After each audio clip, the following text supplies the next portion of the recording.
నిమీలిత నేత్రద్వయం, శ్రవణంతో దృశ్యం, వీణులతో వీక్షణం, వసంతవల్లరితో సుసాధ్యం.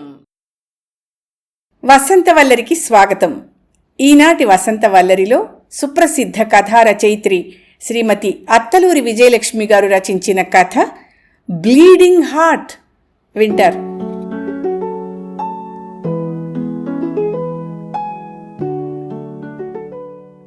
కిటికీకున్న అద్దాల్లోంచి బయట కురుస్తున్న వర్షాన్ని తదేకంగా చూస్తూ నించుంది హరిత. ఆమె మొహంలో ఆందోళన, అసహనం, ఓ విధమైన భయం, ఇలాంటి అనేక భావాలతో నుదుటి మీద, ముక్కు మీద కొద్దిగా చెమట పట్టి ఉంది. ఆమెకి చేరువలో మంచానికి వెనుక వైపున సర్ది ఉంచిన సూట్ కేస్. అత్తగారు ఆవిడ గదిలో గాఢ నిద్రలో ఉంది. పనివాళ్లంతా లోపల గదుల్లో సుఖంగా వెచ్చగా పడుకున్నారు.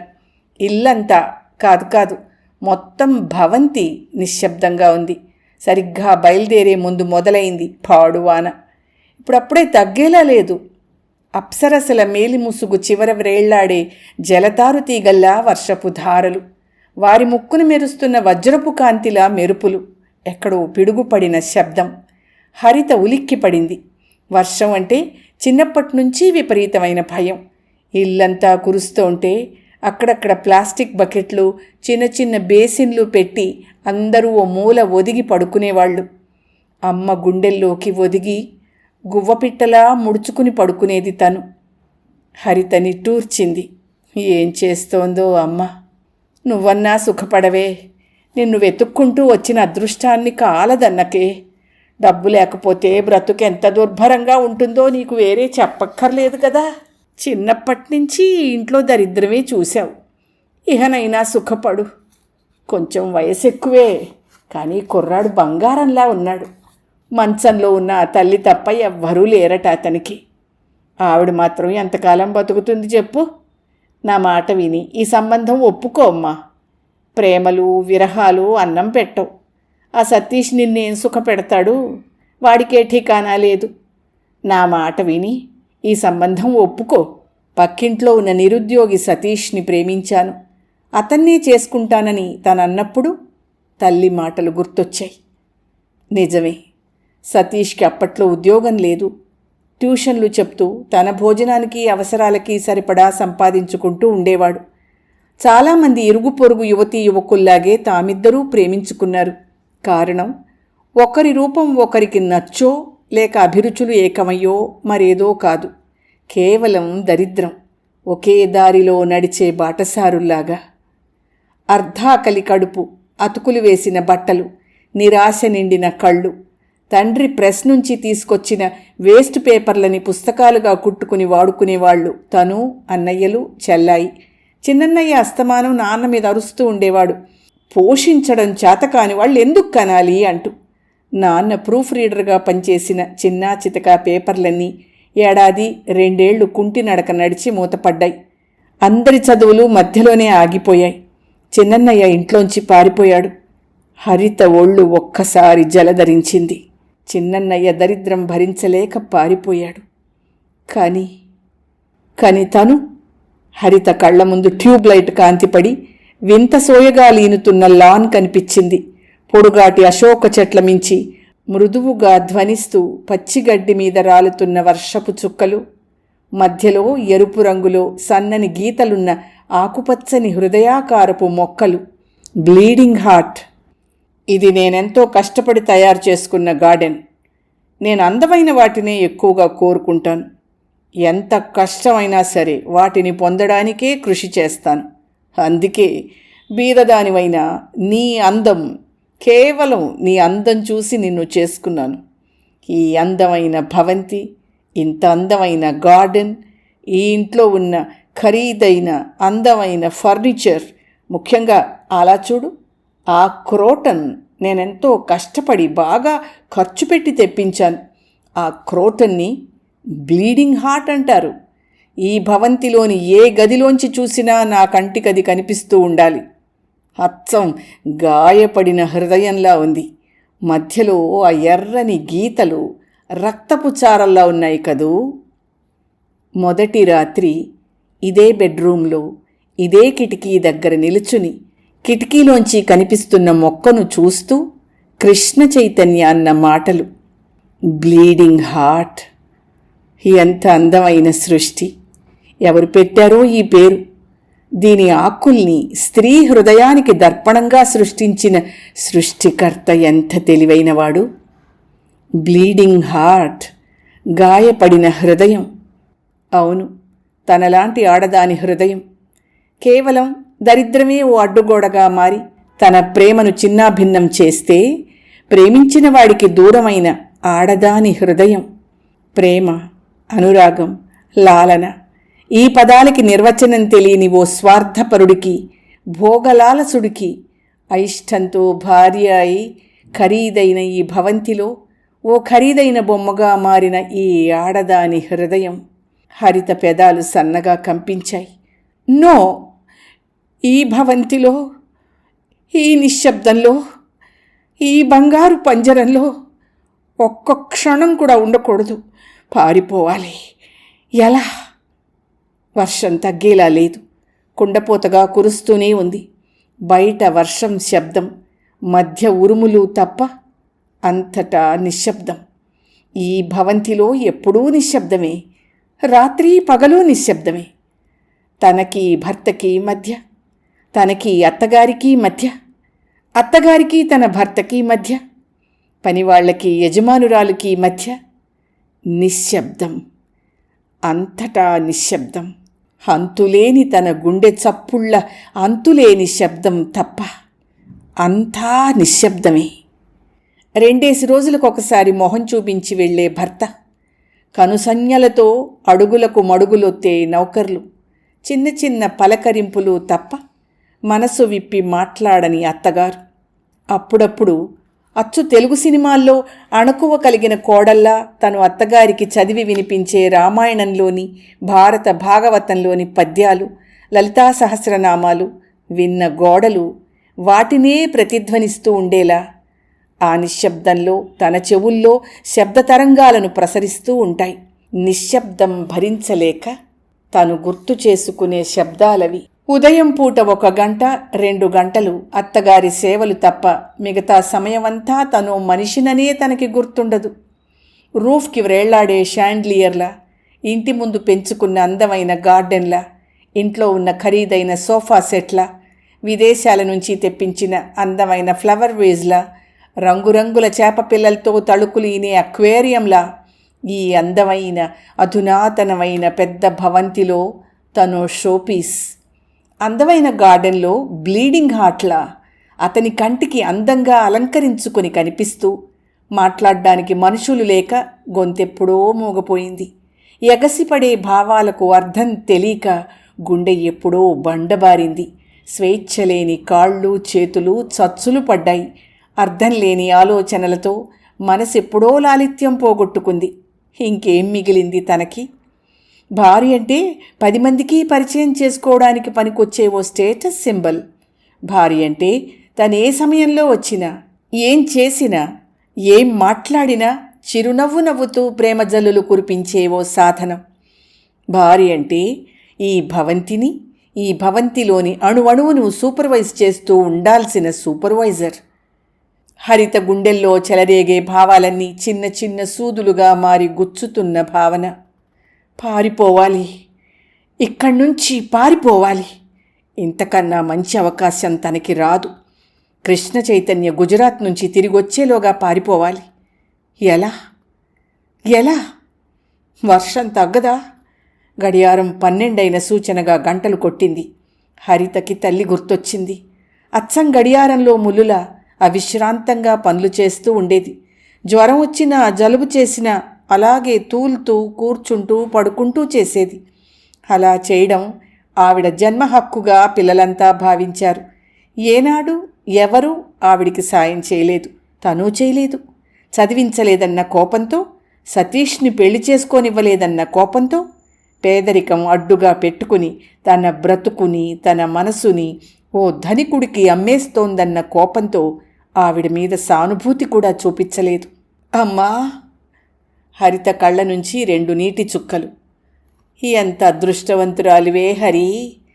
ఇంత పెద్ద ఇల్లు, నగలు, ఖరీదైన చీరలు, పెద్ద హోదా ఉన్న భర్త, బంగారు పూలతో పూజ చేసావే పోయిన జన్మలో. తల్లి మాటలు చెవుల్లో ప్రతిధ్వనించాయి. ఎందుకమ్మా ఈ చీరలు, నగలు? ఎందుకివన్నీ? ప్రేమానురాగాలు, ఆప్యాయత, అభిమానము లేని ఈ ఇల్లు ఎంత అందంగా ఉన్నా కళావిహీనమే కదమ్మా. మనిషి మనిషికి మధ్య సాన్నిహిత్యం, పరస్పర అవగాహన లోపించిన ఇల్లు. ఇది ఇల్లు కాదమ్మా, శ్మశానం. నీళ్లు నిండిన హరిత కళ్ళకి మసక మసగ్గా బ్లీడింగ్ హార్ట్. వెళ్ళిపోవాలి. నగలు, డబ్బు సూట్ కేసులో ఉన్నాయి. అవి తనవే కాబట్టి ఇది దొంగతనం కాదేమో. ఈ డబ్బు, నగలు కొంతకాలం ఆదుకుంటాయి. తర్వాత ఉద్యోగం చూసుకోవాలి. 10th మాత్రమే చదువుకున్న తనకి ఉద్యోగం ఎవరిస్తారు? అయితే ఎలా బ్రతకాలి? ఎలాగైనా బ్రతకాలి. స్వేచ్ఛగా, హాయిగా, ఆనందంగా, పచ్చిక బయళ్ల మీద లేడి పిల్లలా, అడవిలో నెమలిలా ఆడుతూ తుళ్ళుతూ బతకాలి. ఈ పరువు ప్రతిష్టలనే పునాదులు కదిలించి 2 కుటుంబాల గౌరవాన్ని మంట కలిపి పారిపోవాలి. ఈ లేత రెక్కల్ని రెపరెపలాడిస్తూ రివ్వున ఈ విశాల విశ్వంలోకి ఎగిరిపోవాలి. అటు పుట్టింట్లో పేదరికం వల్ల స్వేచ్ఛ లేదు, ఇటు మెట్టినింట్లో కలిమి వల్ల స్వేచ్ఛ లేదు. ఈ బ్రతుకిలా తెల్లారడానికి వీల్లేదు. పారిపోవాలి. ఇష్టం లేని ఈ జీవితాన్నుంచి ఇష్టమైన జీవితం వెతుక్కుంటూ సాగిపోవాలి. ఈ వర్షం తగ్గదా? ఈ రాత్రి గడిస్తే మళ్ళీ అవకాశం రాదు. కానీ ఎలా? హరితలో తెగింపు. ఏమైనా సరే వెళ్ళిపోవాలి. దృఢంగా నిర్ణయించుకుంది. వంగి కింద పెట్టిన సూట్ కేసు అందుకుంది. బయట వరండాలో లైట్లన్నీ ఆఫ్ చేసింది. రోడ్డు మీద వెలుగుతున్న ట్యూబ్లైట్ కాంతి లేతగా పడుతోంది. ఓసారి అడుగులు శబ్దం కాకుండా అన్ని గదుల్లోకి తొంగి చూసింది. అందరూ గాఢంగా నిద్రపోతున్నారు. చలికి ముసుగులు బిగించి పనిపిల్ల కాళి, వంటావిడ సీతమ్మగారు, బాయ్ కిష్టయ్య, హరితకింక అత్తగారి గదివైపు వెళ్లడానికి ధైర్యం చాల్లేదు. తలమీదుగా చీర చెంగు లాక్కుని నెమ్మదిగా వరండా తలుపు తీసి చీకట్లో నడిచింది. వాచ్మెన్ క్వార్టర్ కిటికీలోంచి బెడ్లైట్ వెలుగు కనిపిస్తోంది. గేటుకి పెద్ద తాళం కప్ప. హరితకి నీరసం ముంచుకొచ్చింది. ఇప్పుడెలా? గోడ దూకాలా? పెదాలు కొరుక్కుంటూ నిలబడిపోయింది. హఠాత్తుగా వెలుగు పడింది తాళం మీద. హరిత త్రుళ్ళిపడి వెనక్కి తిరిగింది. చేతిలో కర్ర సాయంతో అత్తగారు. మ్రాన్ పడిపోయింది హరిత. చేతిలో సూట్ కేసు జారిపోయింది. లోపలికి రా! గంభీరమైన ఆవిడ స్వరం. హరిత కదులుతున్న అలలా ఆవిడ్ని అనుసరించింది. కూర్చో! ఆవిడ మంచం మీద కూర్చుంది. చూడు హరిత, నేను ఉదయం నుంచే గమనిస్తున్నాను. బట్టలు అవి సర్దుకున్నావని కాళీ చెప్పింది. మీ అమ్మగారింటికి వెళ్తున్నావేమో, నువ్వే చెప్తావులే అని అడగలేదు. నీ ప్రవర్తన, నీ చూపులు, నీ కళ్ళల్లో భయం నాకెందుకో అనుమానం రేకెత్తించాయి. నాకు తెలుసు నీకు వాడితో సుఖం లేదు, ఈ ఇంట్లో స్వేచ్ఛ లేదు. 50 ఏళ్ల నుంచి ఈ ఇంట్లోనే బ్రతికాను. ఆయన, మీ మావయ్య బ్రతికున్నప్పుడు కూడా ఇదే ఇల్లు, ఇవే పరిసరాలు, ఇదే నిశ్శబ్దం. ఆయన వారసత్వంగా కొడుక్కిచ్చింది ఆయన అహమే, ఆయన స్వార్థమే. తరతరాలుగా మగవాడికి తన పూర్వీకుల నుంచి దక్కింది అహంకారమే, స్వార్థమే. అయినా ఆ మగాళ్లతో ఆడవాళ్లు బ్రతక్క తప్పడం లేదు. సృష్టి గడవాలి కదా. ఈ వాస్తవం తెలుసుకున్నాడు కాబట్టే భగవంతుడు ఆడదానికి సహనం ప్రసాదించాడు. కానీ మీ తరం వాళ్ళకి ఎందుకనో ఆ సహనం కొరవడింది. అయినా నేనిప్పుడు నిన్ను సతీ సుమతిలా సహనంతో నీ భర్తలోని మార్పు కోసం ఎదురు చూడమని చెప్పను. నీ నిర్ణయం మార్చుకోమని చెప్పను. ఈ నిశ్శబ్దంలో బ్రతికిన నాకు కనీసం ఆఖరి మజిలీలోనైనా నా మనసు పంచుకునే తోడు కావాలి అనుకున్నాను. బీదింటి పెళ్ళైతే నా కష్ట సుఖాలు అర్థం చేసుకుంటుందనుకున్నాను. కానీ మనసు అనేది బీదవాళ్లకి గొప్పవాళ్లకి ఒకేలానే ఉంటుందని తెలిసింది. ఏ నిశ్శబ్దాన్ని ఛేదించాలని నిన్ను తెచ్చుకున్నానో ఆ నిశ్శబ్దం నీకూ వేదనే మిగిల్చింది. నేడో రేపో రాలిపోయే నా కోసం నీ మనసు చంపుకుని ఉండిపోమ్మని కోరను. తల్లికి తన కొడుకు ఎంత దుర్మార్గుడైనా వాణ్ణుంచి విడిపోయే అవకాశం చట్టం కానీ శాస్త్రాలు కానీ ఇవ్వలేదు. ఎందుకంటే చనిపోయాక తలకొరివి పెట్టవలసిన వాడు కొడుకే కదా. కానీ భార్యకి దుర్మార్గుడైన భర్త నుంచి నిస్సంకోచంగా విడిపోయే అవకాశం శాస్త్రాలు చట్టం కూడా ఇచ్చాయి.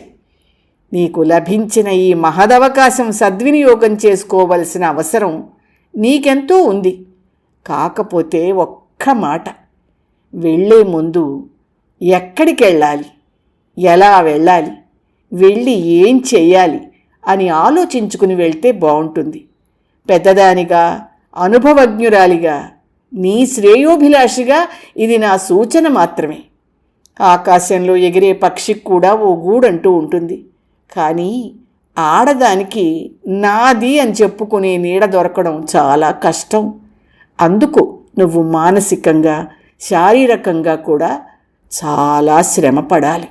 హరిత మంత్రముగ్ధలా కూర్చుండిపోయింది. పల్చటి ట్యూబ్లైట్ కాంతి వరండా గుండా ఆవిడ మొహం మీద పడుతోంది. చీకటిని చీల్చుకుని ప్రసరిస్తున్న ఆ కాంతిలో బయట వర్షపు ధారలు జలతారు తీగల్లా మెరుస్తున్నాయి. ఆ ప్రశాంతమైన వాతావరణంలో వినిపిస్తున్న ఆవిడ మృదు గంభీర స్వరానికి బయట కురుస్తున్న ఆ వర్షపు హోరు నేపథ్య సంగీతంలా ఉంది. ఆవిడ మంచం వెనక నుంచి కిటికీ గుండా లాన్లో కనిపిస్తున్న బ్లీడింగ్ హార్ట్ ఎర్రగా గాయపడిన హృదయంలా ప్రకాశిస్తోంది. అయితే ఆ హృదయం ఇప్పుడు ఆమెకి తన హృదయంలా కనిపించడం లేదు. 50 ఏళ్ల నుంచి అణచుకున్న కోరికలతో, అణగారిన ఆశలతో, అవమానాల గాయాలతో పగిలి బీటలు వారిన అత్తగారి హృదయంలా.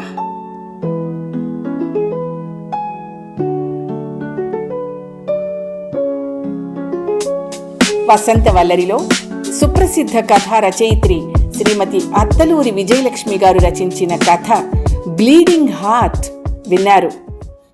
వసంతవల్లరిలో ఇవాల్టి కార్యక్రమం మీకు నచ్చిందని ఆశిస్తున్నాను.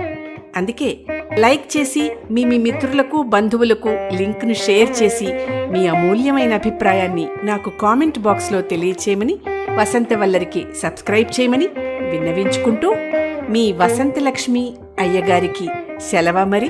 Thank you. వసంతవల్లరి మిత్రులు, శ్రేయోభిలాషులు, వీక్షకులు, శ్రోతలు అందరికీ ఒక విజ్ఞప్తి. గతంలో లాగానే ఎప్పటికప్పుడు నా కథలను విని స్పందన తెలియచేయమని కోరుతూ, నేను చదివిన కథ మీకు బాగా నచ్చినట్టయితే తప్పకుండా హైప్ ఆప్షన్ నొక్కి నన్ను ప్రోత్సహిస్తారు కదూ.